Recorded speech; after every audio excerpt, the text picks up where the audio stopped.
Lo que corresponde aquí ya es la fiscal Delia Espinosa debe pronunciarse y denunciar abiertamente que la lucha contra la corrupción es frontal y por lo tanto el respaldo al fiscal Domingo Pérez, a Rafael Vela Barba, es absoluto y pleno, y que el señor Fernández Gerí debe ser apartado hasta esclarecerse las acusaciones que pesan sobre él.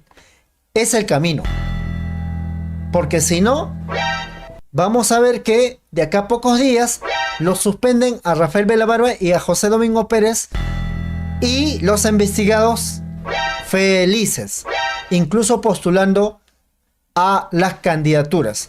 Me refiero a Keiko Fujimori y varios dirigentes apristas que están en plena investigación por los fiscales Rafael Vela Barba y José Domingo Pérez.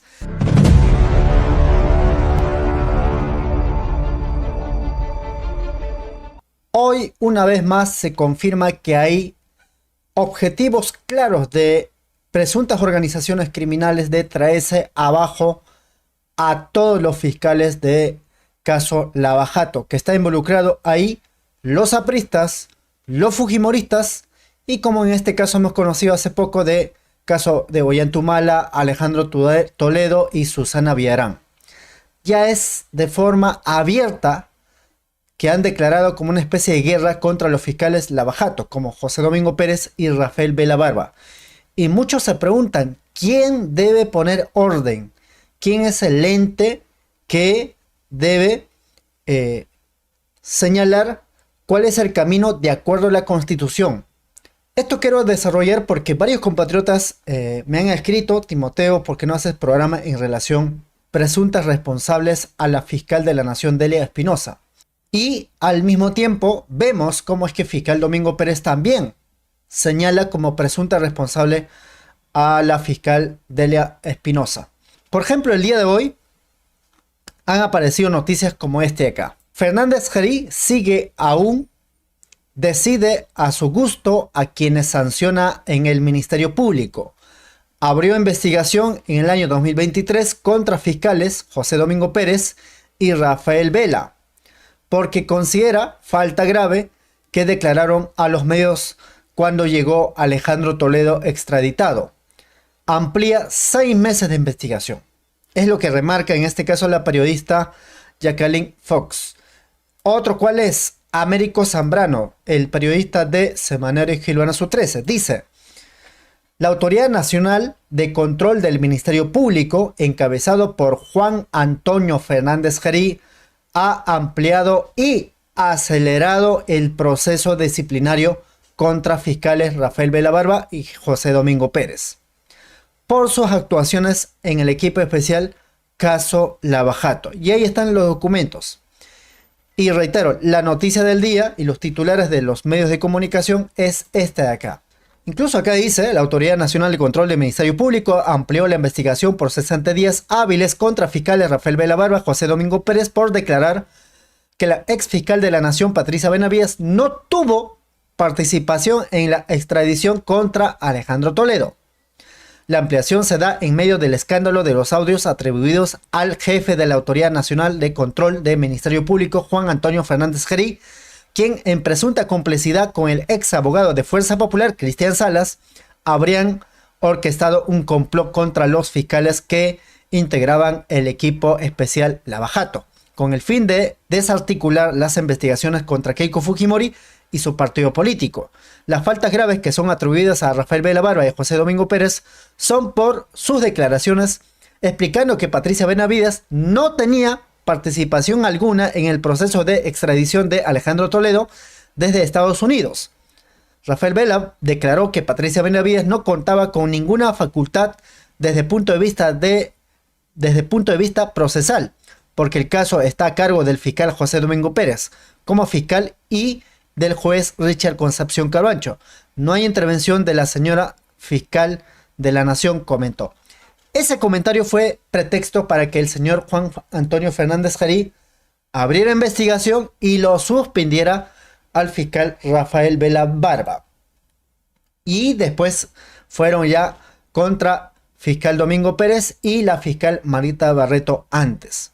Ahora, frente a las acusaciones de que habrían complotado dentro del Ministerio Público, el señor Juan Antonio Fernández Gerí en RPP ha dicho, así textual cito, de que esa audio que se hizo público en Canal 2 sería creado por inteligencia artificial, al mismo estilo de Juan José Santibáñez, tal cual.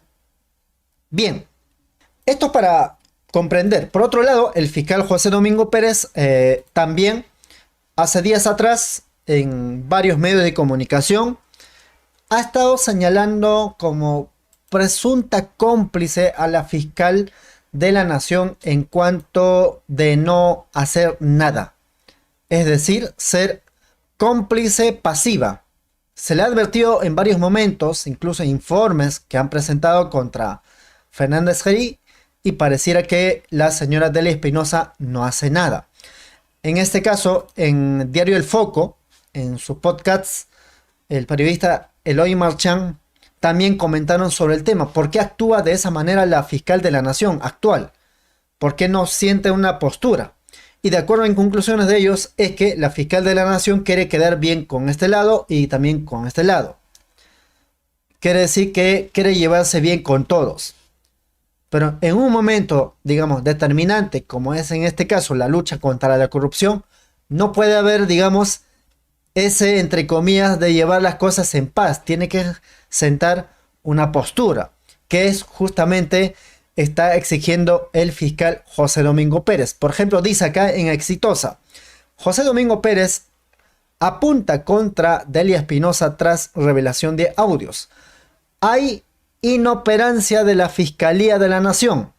En diálogo con Exitosa, el fiscal del equipo especial de Bajato, José Domingo Pérez, lamentó que la fiscal de la Nación, Delia Espinosa, no haya tomado acción alguna por estos audios, a pesar de que los escuchó desde diciembre de 2024.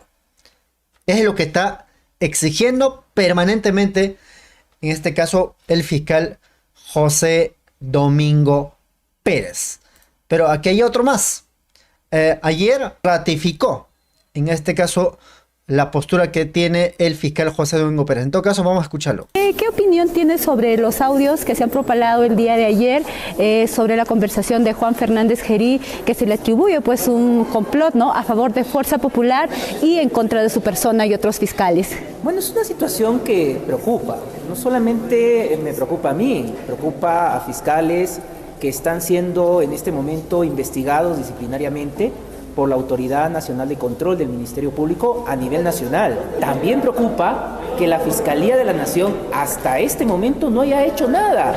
Es decir, si los audios han salido el día de ayer en horas de la noche, lo que se estaba esperando es que el día de hoy a primera hora se esté allanando las oficinas de la Autoridad de Control del Ministerio Público, cautelando la documentación, los equipos celulares y toda información que pueda ser de interés criminalístico. Hay que tener en cuenta de que estas comunicaciones que se han registrado demuestra de que la institución de la Autoridad de Control del Ministerio Público ha sido instrumentalizada para intereses políticos y afectar las investigaciones. Se sabía ya con anterioridad que existían estos audios y que también el señor Juan Fernández lo había negado, tanto como el abogado de Keiko Fujimori. Estos audios, o la existencia de estos audios, se tiene conocimiento desde diciembre del año pasado. Los fiscales que hemos sido afectados por el jefe de la Autoridad Nacional de Control, Fernández Gerí, le demandamos a la Fiscalía de la Nación que tome las medidas necesarias para apartarlo del cargo, suspenderlo del cargo o que tome cualquier medida cautelar que nos permita desarrollar nuestra labor de manera independiente, autónoma. Entonces, como cualquier ciudadano, cualquier fiscal que está afectado por el abuso de Fernández Gerí tiene el derecho de reclamarle a la Fiscalía de la Nación que haga algo. Pero pareciera que la Fiscalía de la Nación no está actuando en su debido momento. Bueno, no esperemos que pueda actuar, porque si no va a haber un encubrimiento a la actuación que tiene o que viene realizando Juan Fernández Gerí, o una omisión o rehusamiento de funciones, y que probablemente Juan Fernández Gerí haga el trabajo sucio que no quieren hacer otras instancias en el Ministerio Público, sacando del cargo a fiscales que son incómodos al poder, fiscales que han demostrado en las investigaciones y en los casos que mantienen y sostienen su independencia y autonomía frente a cualquier poder. Es lo que dijo el fiscal José Domingo Pérez. Bien, eso era importante tomar en cuenta, porque aquí viene la explicación. Dice: fiscal de la Nación denunció a Juan Antonio Fernández Gerí por presunto abuso de autoridad contra José Domingo Pérez. La titular del Ministerio Público interpuso una denuncia penal tras la suspensión del fiscal José Domingo Pérez por parte de la Autoridad Nacional de Control, medida adoptada sin contar con pruebas contundentes que la justifiquen. Esto fue 29 de abril. Bien. ¿Ante quién? Ante la Junta Nacional de Justicia. Tomen nota. Y por otro lado, la misma fiscal, Delia Espinosa, ha sido denunciado. Vamos a leer esta parte porque tiene que ver Junta Nacional de Justicia. Denuncian a Delia Espinosa ante la Junta Nacional de Justicia por actuación como fiscal de la Nación y piden su destitución. Estos son los argumentos. El documento al que accedió Infobay alega que el titular del Ministerio Público incurrió en faltas disciplinarias muy graves que atentan contra la ley de la carrera fiscal y el Código de Ética de la Función Pública. Es la justificación y esta denuncia viene desde Moquegua. Dice: el accionar de Delia Espinosa no solo está en telejuicio por parte de la presidenta. En este caso, Luis Miguel Caya, abogado y ex consejero regional de Moquegua, presentó una denuncia contra la titular del Ministerio Público ante la Junta Nacional de Justicia. Ello por presuntas faltas disciplinarias muy graves en su accionar como fiscal suprema y fiscal de la Nación en Perú. Es lo que dice. Tomen nota: Junta Nacional de Justicia. ¿Qué deben hacer esa junta? Porque ahora el Congreso de la República ya no denuncian a los miembros de la Junta Nacional de Justicia como lo hacían antes. Recordarán cuando existía ahí Aldo Vázquez, Enestello, solamente para recordar algunos, ¿no? Antes el Congreso todos los días presentaba denuncias. E incluso lograron suspender a 2 miembros de la Junta. Y finalmente quisieron traerse abajo todo. Por último, quisieron reemplazar la Junta Nacional de Justicia por Colegio Nacional de Decanato, no sé qué demonios que inventó la señora, en este caso Gladys Echaíz, ex fiscal de la Nación. ¿Por qué? Porque no estaba a la medida del Congreso de la República la Junta Nacional de Justicia. Hoy por hoy es el mismo papel que juega como lo hace el Tribunal Constitucional y la Defensoría del Pueblo. Ya lo verán por qué. Ya lo verán por qué. Eso para tomar en cuenta, para tener claro las cosas, de dónde viene, cuál es su origen, por qué actúan así. Porque algunos se preguntan, si son profesionales, ¿por qué actúan así? Bueno, ya estamos viendo cuál es su origen, cómo surgen estas autoridades. Ahora, vamos, cómo surge también la Junta Nacional de Justicia y qué papel juega en digamos, pelea por la lucha contra la corrupción. 12 de enero, un poco más o menos esos días, Despernado Perú y 24 Noticias, que lo dirijo yo, hemos entrevistado a la especialista Cruz Silva. Ella puede explicar con manzanitas en cuanto a la función de la Junta Nacional de Justicia y además remarcó ahí cómo es que a la Junta Nacional de Justicia lo eligieron. Sin transparencia, cuestionado incluso por organismos internacionales. En todo caso, vamos a recordar porque esto nos permite comprender para actuar, para señalar, para advertir y sobre todo saber quiénes están de atrás. Atención. ¿Por qué les cuento todo esto? Y uno se pregunta, ¿esta fiscal de la Nación, quién la fiscaliza? El Congreso no lo hacía porque obviamente era de su interés. Sí.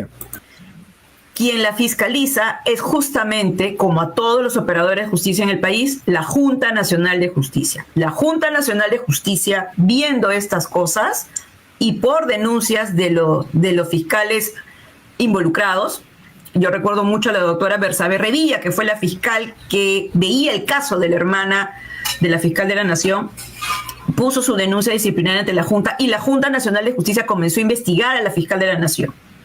Y la suspende en el cargo por el caso Valquiria.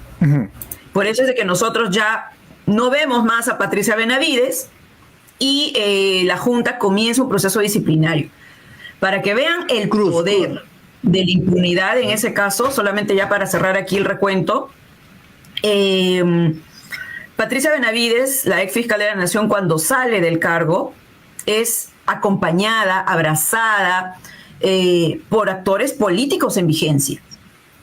Jorge del Castillo fue su abogado. Así es. ¿Qué hace una fiscal teniendo como abogado a un político en vigencia? Cuando debe haber una absoluta diferencia, separación entre la institucionalidad y la política partidaria.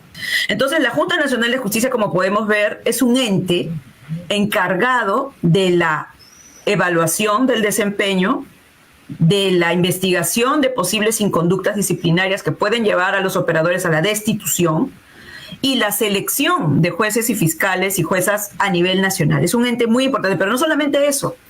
Es el ente, ahora que estamos en un año preelectoral, que evalúa el desempeño de del jefe de la OMPE y del jefe de la RENIEC. Entonces, esta Junta Nacional de Justicia es trascendental para que nosotros tengamos o buenos jueces y fiscales que hagan su trabajo, o tengamos jueces y fiscales que sean acosados por la propia Junta, esperemos que no, o tengamos jueces y fiscales que cuando hacen su trabajo no son protegidos y son sacados bajo cualquier tipo de denuncia maliciosa. Es lo que advirtió la función de la Junta Nacional de Justicia. Ahora, esa Junta Nacional de Justicia, ¿cómo lo eligieron? Aquí es importante tomar en cuenta, y aquí viene la pregunta. A ver si la tenemos. Vayámonos a lo actual miembros de la Junta Nacional de Justicia, que varios organismos internacionales han cuestionado, se han pronunciado, incluso hubo audiencia. Me parece que también usted conoce mejor que nadie. Nos gustaría explicar por qué hoy por hoy la Junta Nacional de Justicia debe estar en permanente vigilancia de parte de la ciudadanía. Mira, primero quiero señalar que el proceso de selección de la Junta no ha cumplido con las garantías mínimas al ser un proceso de elección de altas autoridades del sistema de justicia que tienen una gran responsabilidad en todo lo que le está pasando al país. Si cada uno se pregunta, ¿cuándo eligieron a la Junta? ¿Cuándo comenzó este proceso? Perdón. Salud. ¿Cuándo comenzó este proceso? ¿Quiénes eran los candidatos? ¿Cómo yo como ciudadano pude haber participado y aportado? ¿Y por qué no me enteré? Bueno, esas preguntas son válidas porque en efecto la difusión y publicidad de la elección de una autoridad que tiene competencia nacional no fue debidamente realizada. Y al final, esa información, primero, solo lo conocieron en Lima. Segundo, algunas personas. Y tercero, con una publicidad tan limitada a una página web, llevó a que no haya el conocimiento ciudadano de lo que estaba pasando y en consecuencia no hubo el escrutinio público debido. Se hizo lo que en esas condiciones se pudo hacer. Algunos pocos medios de comunicación como Convoca, Ojo Público o La República, sobre todo La República, hizo en lo posible, seguimiento. Entonces, a lo que voy con esto es que hay garantías que este proceso debió haber ejecutado para que se conozca, no solo para que todos conozcamos, sino para que conociendo podamos hacer el debido escrutinio público y la participación ciudadana. ¿Por qué? Y ahora les voy a explicar. Otro problema del proceso de selección es que la comisión especial, y creo que acá redunda la gravedad, los integrantes de la comisión especial que se formó para elegir a los nuevos integrantes no dieron la garantía de que sean independientes e imparciales, sobre todo del poder político. ¿A quiénes teníamos como integrantes de esa comisión seleccionadora? El defensor del pueblo, Gustavo Gutiérrez, que ya sabíamos cómo había sido su proceso de elección. Y que incluso en lugar de promover la meritocracia en la elección, propuso una norma para que, y el Congreso se lo aprobó, para que el secretario técnico de este proceso de selección no sea elegido en concurso público, sino a dedo. ¿De acuerdo? Y una elección a dedo, que incluso siendo a dedo, el primer secretario técnico de este proceso de selección fue retirado de su cargo. ¿Sabes cuándo? Cuando en el escenario en el que este secretario técnico se reúne con una misión internacional de observación del proceso. Dejó la sensación de que fue un castigo. Y además, no se conoció por qué este primer secretario técnico, como el segundo, por qué de entre tantas personas que podrían estar allí en el cargo, fueron ellos los elegidos. Entonces, la meritocracia, el propio defensor del pueblo, además el defensor del pueblo, mira, había sido cuestionado por conflictos de intereses cuando promovió la inconstitucionalidad de la ley de extinción de dominio. Tan importante para casos de lavado de activos y todo esto, ¿no? Sí. ¿Por qué un tema de conflicto de intereses? Porque en procesos de extinción de dominio estaban en ese momento involucrados su hermana, la hermana del defensor del pueblo, o sea, le favorecería. Y estaba involucrado su ex patrocinado, Vladimir Cerrón. Entonces, había un conflicto de interés ahí que entonces hacía dudar de cómo es posible que esta persona haciendo esto vaya ahora a generarnos confianza para no incurrir en conflictos de intereses, para ejercer la ley. En su momento también estuvo el presidente del Tribunal Constitucional, un presidente con el cual se había llevado a cabo el indulto de Alberto Fujimori, que no tenía las características para que sea otorgado. Luego estaba la Fiscalía de la Nación con el doctor Villena Campana, que tuvo en su momento una actuación que uno podría decir, bueno, podría ser de que sí garantice algo, pero finalmente Villena terminó tomando todas las decisiones del colectivo, ¿no? Entonces tienes también a Gerí, la rectora de la San Marcos. ¿Qué confianza va a dar una profesional, una autoridad, cuando promueve lo que fue la intervención de la San Marcos en el 2022? Y que ahora último también tuvo un problema porque hubo todo este ingreso de personas que terminaron golpeando a estudiantes. Entonces tú dices, con estos perfiles... ¿Y cómo confiar ahora a la misma señora para que pueda ser parte como, digamos, órgano electoral a los miembros de la Junta Nacional? Entonces, tú tenías que esta comisión especial que preside el defensor del pueblo, integrada por el presidente del Tribunal Constitucional, por el fiscal de la Nación, por Beatriz Gerí como rectora de San Marcos, por el rector de la Ricardo Palma, por el contralor que había sido recientemente nombrado por el Parlamento en una nómina que fue propuesta por el Poder Ejecutivo. ¿Cuál es la independencia ahí del poder político? Entonces, tienes a estos integrantes, hay uno del que me estoy olvidando, es Defensor del Pueblo preside, TC a Poder Judicial, Arévalo Vela. ¿Cómo confiar en Arévalo Vela, que en mayo del año pasado recibió una condecoración de Dina Boluarte, violando su propia ley de carrera judicial que dice que un juez no puede recibir ningún tipo de reconocimiento o condecoración de alguien que está en un proceso judicial, más aún el presidente del Poder Judicial? Entonces, tenías a estos 7 personajes que desde el inicio no dieron la garantía de poder ejercer el derecho en todo este proceso. Entonces, desde ahí ya, y yo particularmente creo que ese ha sido la principal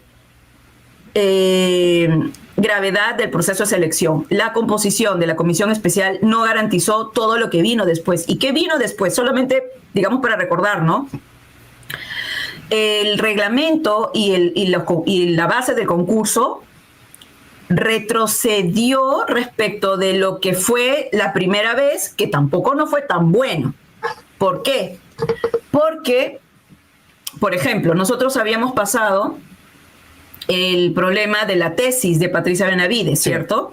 Que no se encontraba. La señora decía que era magíster, pero tienes que ver la tesis y saber si es que la tesis fue un aporte real o fue un copy-paste o tiene plagio, como ya estamos acostumbrados a lamentablemente tener. Hasta ahora no hay eso. Mira, las bases de la comisión especial que vio el proceso de elección no incluyó que los postulantes presentaran las tesis de sus postítulos. Entonces, uno dice, pero ¿cómo es posible si acabamos de pasar por el problemón de Patricia Benavides, que hasta ahorita no se sabe dónde están sus tesis?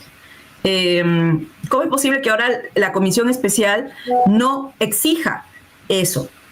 Pero además, mira, el análisis de los méritos fue cuantitativo y no cualitativo. ¿A qué me refiero?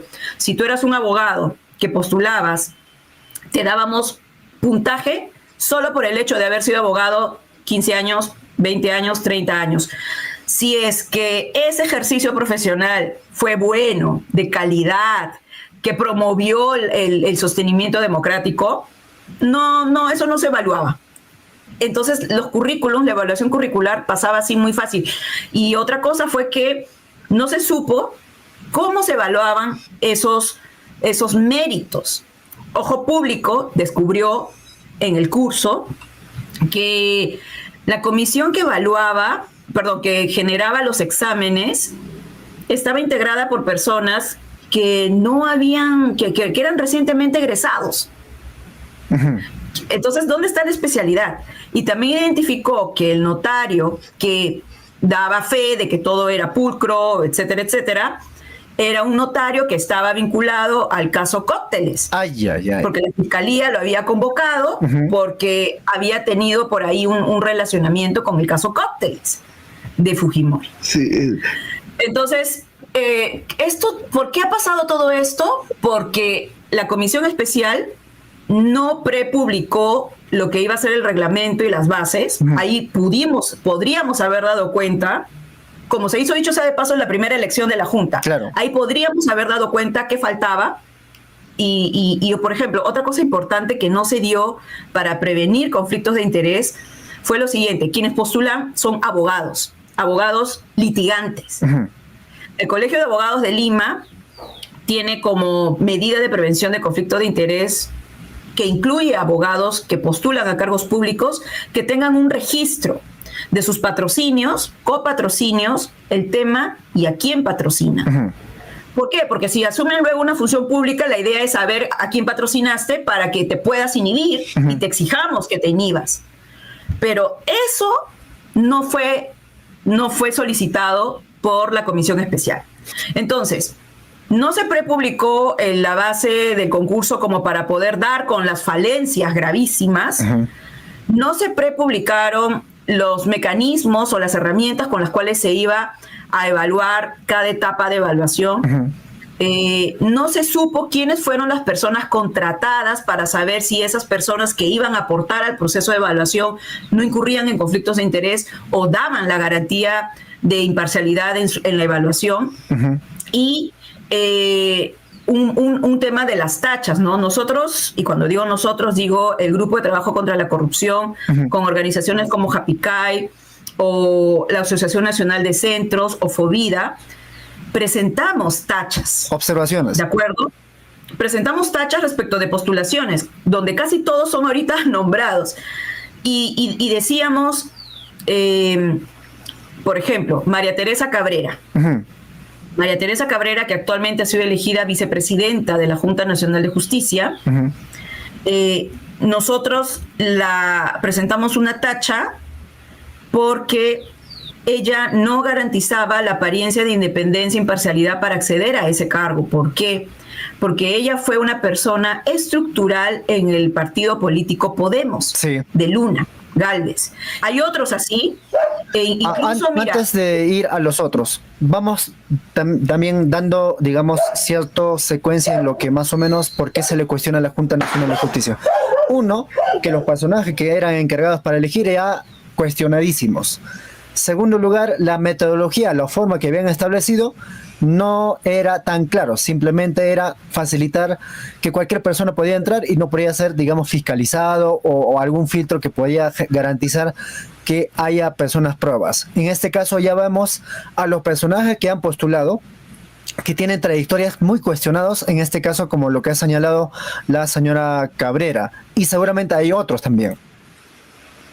Sí, mira, sumando esta lista de cuestionamientos al proceso de selección, está el que en las entrevistas públicas no se permitió la participación de la sociedad civil o de cualquier ciudadano que estuviera interesado en estar presente en esas entrevistas públicas, ¿no? Como ha sido en caso de otros procesos de selección de altas autoridades del sistema de justicia, cuando se han elegido a jueces supremos con el ex Consejo Nacional de la Magistratura. Incluso las entrevistas públicas se daban en auditorios donde ingresaban las personas bajo, por supuesto, reglas de conducta, ¿no? No hacer ruido, no intervenir, no interrumpir la entrevista, pero este no ha sido el caso. Y también porque la participación ciudadana ha sido violentada. Uno participa no solo por vía de las tachas o las denuncias, sino cualquier solicitud de información o pedido que se haga a la comisión. El grupo que te menciono de ciudadanos que presentaron las tachas presentó también una solicitud de información sobre cómo acceder a las entrevistas públicas y presentó también un informe firmado por 62 organizaciones de la sociedad civil y colectivos, indicando que habían serios problemas con la transparencia, la participación, la publicidad, el perfil que se estaba eligiendo en las etapas de evaluación y que solicitaba que fuera reiniciado el concurso. Pero esas solicitudes, sobre todo la del balance de las 62 organizaciones, no ha sido respondido hasta ahora. E incluso la propia Comisión Especial ha mentido en 2 de sus últimos comunicados públicos, porque en resumen dijo, todo está ok, la ciudadanía ha participado y todo ha sido debidamente respondido. Hasta el día de hoy seguimos esperando la respuesta de esa solicitud y también de los pedidos de información relacionados con el acceso, ¿no? Han sido tardíamente respondidos el segundo. Entonces, no hay un respeto a la participación ciudadana. La comisión lo hizo cerrado bajo las reglas que quiso. Las preguntas o cuestionamientos que se presentaron en las tachas, todas no fueron necesariamente debidamente presentadas o consultadas en las entrevistas públicas, ¿no? Entonces, hay una larga lista de problemas que, dicho sea de paso, también se encuentran registradas en el informe que hizo la Misión Internacional de Observación Perú y que fue planteado, para que vean lo grave que ha sido esto, el 15 de noviembre del año pasado ante la Comisión Interamericana de Derechos Humanos, donde estos problemas fueron presentados y no fue ninguno respondido. El Estado, la representación del Estado, lo que hizo fue responder lo que quería. Decir que el defensor del pueblo prácticamente no se le podía cuestionar lo que ha hecho porque era una autoridad legítimamente elegida. ¿Legítimamente elegida? El defensor del pueblo es uno de los funcionarios públicos que más cuestionado está y ha sido elegido por un Congreso en un gobierno donde el Congreso y el Ejecutivo tienen menos de 9% de aprobación. Sin falta de legitimidad.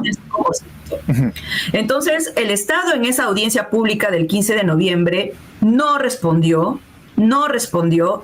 a todos estos problemas y eso se evidenció. Y la intervención, el problema del cómo ha sido elegida la Junta Nacional de Justicia de Perú en esta oportunidad fue tan importante, es tan importante para la comunidad internacional, que estuvo presente en la audiencia la relatora especial de Naciones Unidas. La audiencia es del Organismo Interamericano de Derechos Humanos, pero el Organismo Nacional de Naciones Unidas, perdón, Internacional Mundial de Naciones Unidas, solicitó estar presente en esa audiencia, para que vean ustedes La magnitud. la gravedad y la preocupación. Exacto, la magnitud. La doctora Margaret Satterwhite, que es la relatora actual, pidió estar presente en esa audiencia por la importancia. Entonces, ahora con todos estos problemas, y hemos hablado de cuestiones de transparencia, técnicos, meritocráticos, debida motivación, participación ciudadana, pero todavía no hemos hablado del perfil político partidario que se le ha dejado pasar con creces en esta elección. Si nosotros hacemos una evaluación, presidencia de la Junta, de la nueva Junta, vicepresidencia y un par más, han estado vinculados con el trabajo de órganos políticos. Con partidos políticos. Así es, con partidos políticos. Bien, esto quería recordar porque naturalmente es técnico y la gente se va a aburrir, es normal. Pero sirva esto como instrumento a lo que hoy se enfrenta los fiscales. Entonces, como dice el fiscal José Domingo Pérez, ¿por qué la doctora Delia Espinosa no actúa? Y después vemos que la doctora, digamos, Delia Espinosa sí presentó denuncia ante la Junta Nacional de Justicia, y resulta que Junta Nacional de Justicia hoy por hoy está así, literal. No porque esté atado de las manos, porque simple y llanamente es por antojo, por un capricho, no, porque hay interés.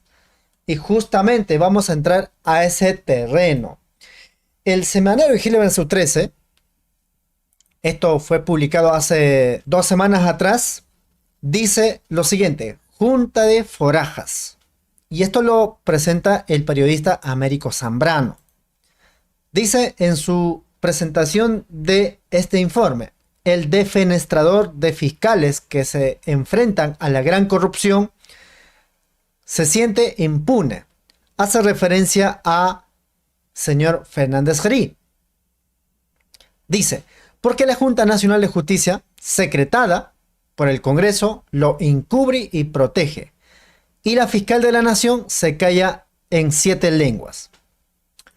Cuando escuchamos la explicación de la doctora Cruz Silva en cuanto a la conformación de la Junta de Forajas, como dice el título, es que nunca hubo transparencia. La comisión que eligió a estos miembros de la Junta Nacional de Justicia, la comisión, fue integrada por José Gutiérrez, fue integrada por presidente del Poder Judicial en su momento, que era Javier Arévalo, fue integrada por la señora Gerí Ramón, rectora de San Marcos, fue integrada de una universidad privada, naturalmente, teníamos, digamos, cierta duda, y fue integrada por el fiscal de la Nación, en este caso Juan Carlos Campana, que tampoco hizo nada, y fue integrada en su momento, que era presidente del Tribunal Constitucional, Ernesto Blume, el popular Papá Noel que indultó a Keiko Fujimori. Fueron esos personajes que formaron la comisión para elegir a los nuevos miembros de la Junta Nacional de Justicia. Y estos nuevos miembros de la Junta Nacional de Justicia no han sido elegidos transparentemente, que es lo que ha podido explicar la doctora Cruz Silva. Y ahora vayamos a la acción que han tomado. Por ejemplo, aquí para darnos una idea. Dice Juan Antonio Fernández Gerí, el jefe de la Autoridad Nacional de Control del Ministerio Público, el organismo que ha estado minando las investigaciones de corrupción más significativas del país, se sostiene en su cargo gracias, ojo, gracias a la Junta Nacional de Justicia. Desde que asumió el puesto en noviembre en el año 2022, Juan Antonio Fernández Gerí ha enfrentado un total de 35 denuncias ante la Junta Nacional de Justicia, de las cuales solo 18 permanecen activas, mientras que las otras 17 han sido archivadas. De estos 18 expedientes en trámite, 12 están atascados en la etapa de calificación y apenas 6 han pasado a la fase de investigación preliminar. a pesar de la gravedad de las acusaciones contra Fernández Gerí, en los últimos 3 años, la Junta Nacional de Justicia no ha avanzado en los procesos disciplinarios con la celeridad requerida. Además, hasta el momento no se han designado a los magistrados ponentes e instructores que deben determinar la responsabilidad de Fernández Gerí, según información obtenida en el propio organismo de Junta Nacional de Justicia. Esta lentitud contrasta notablemente en el caso de Patricia Benavides, quien fue suspendida por 6 meses de su cargo como fiscal suprema y por ende como fiscal de la Nación en diciembre de 2023. La decisión, que fue unánime entre los integrantes de la Junta Nacional de Justicia, se tomó apenas unos días después de la captura de Jaime Villanueva, ex asesor de Patricia Benavides, en el marco de una red liderada por Patricia Benavides y dedicada al tráfico de influencias.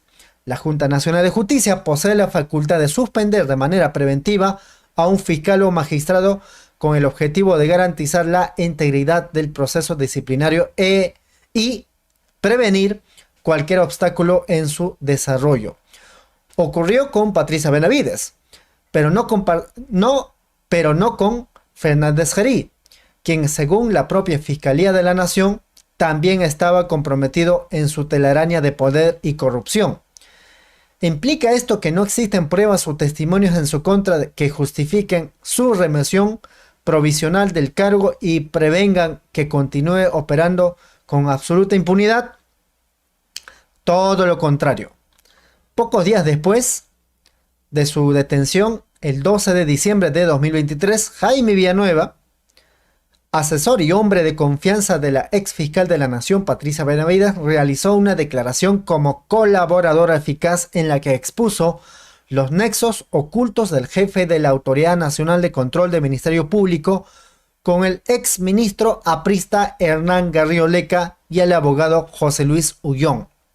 De acuerdo con la versión de Jaime Villanueva, Fernández Gerí les debe su cargo a Garrido Leca y a José Luis Uyón.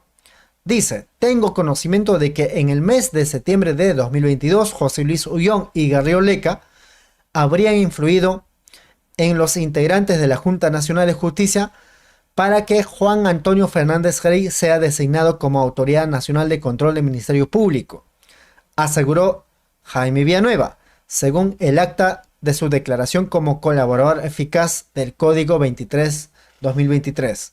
Garrido Leca, José Luis Uyón, conforme a las investigaciones del Equipo Especial de Fiscales contra la Corrupción del Poder, operaron como una especie de asesores en la sombra y operadores de Patricia Benavides desde su elección como fiscal de la Nación en el año 2022. De este modo, con Patricia Benavides y Juan Fernández Gerí en la cúspide del Ministerio Público, el exministro aprista y el abogado de Sodalicio lograron acumular un extraordinario poder para interferir en las investigaciones de su interés, sabotear los casos emblemáticos, favorecer a ciertos investigados y perseguir a los fiscales incómodos, según el testigo Jaime Villanueva.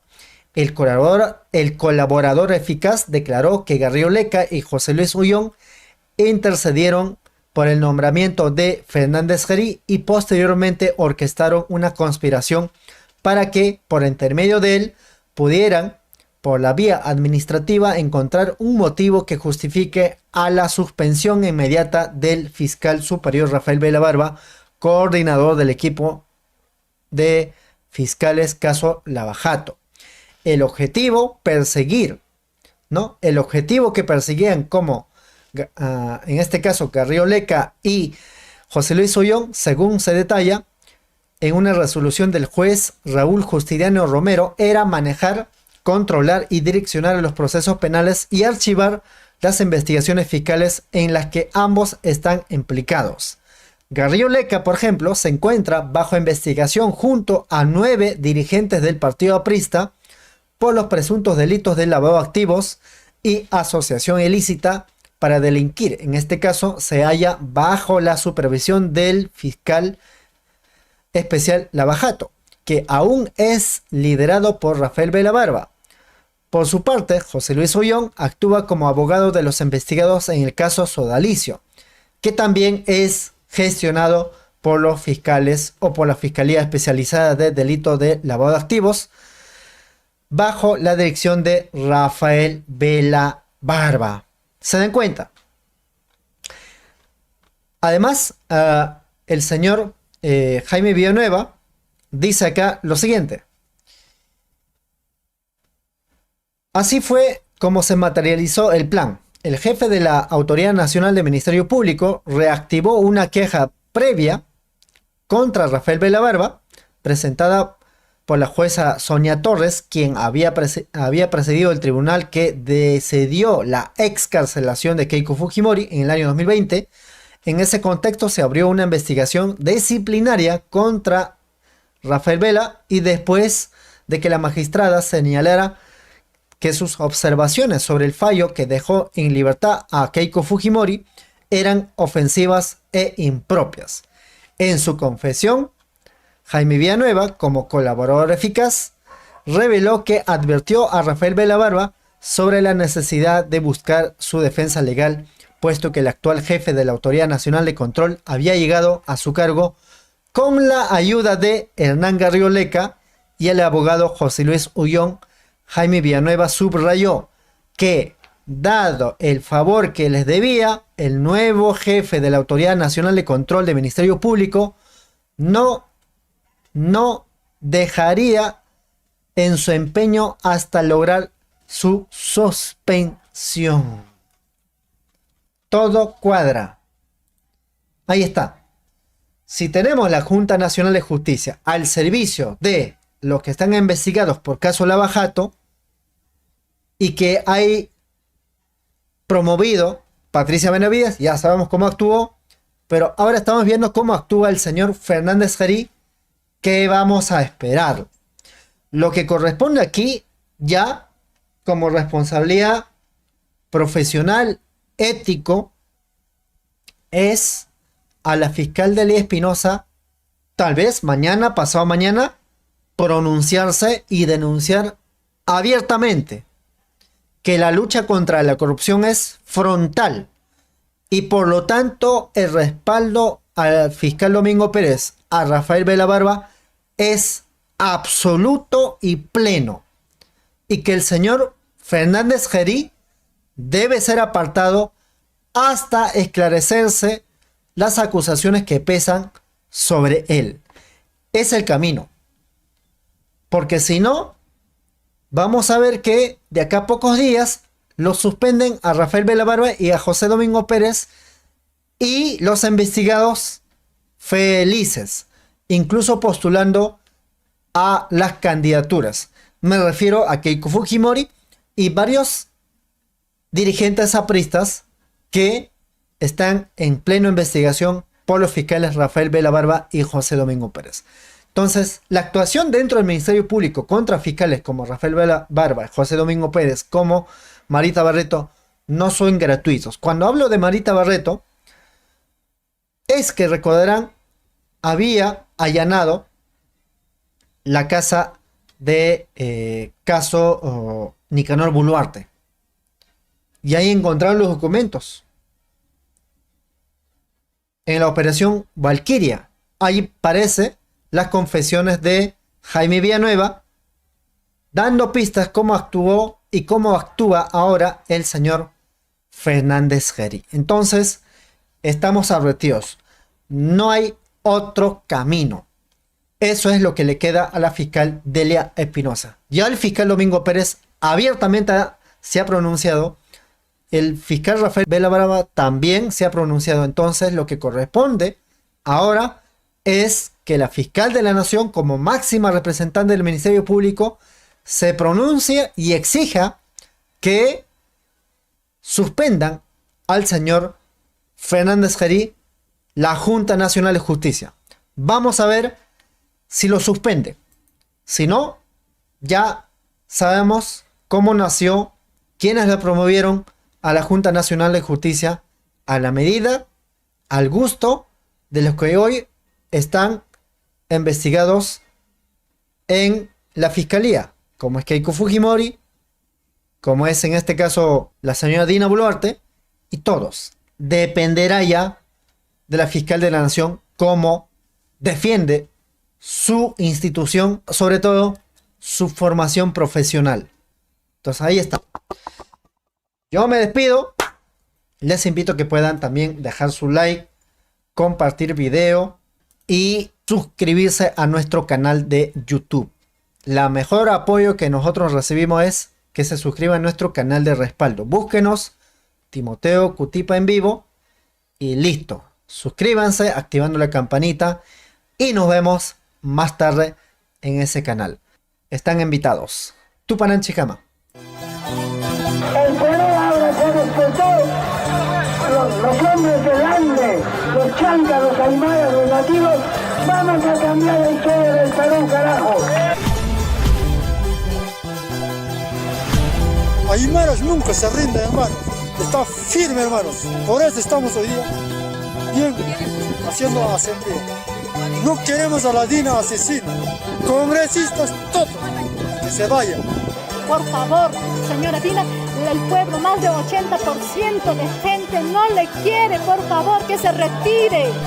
Somos mujeres de trabajo, somos mujeres que luchamos día y día. Nosotros no robamos, no delinquimos. Estos miserables del Congreso es una vergüenza prácticamente. Todos estaremos unidos para sacarle a esa usurpadora Dina, a esas congresistas mujeres que no nos representan, vergüenza de mujeres congresistas. De igual manera, hacer un llamado a todas las organizaciones, unidad, porque solo el pueblo va a salvar al pueblo, la verdad. Esa es la pura verdad.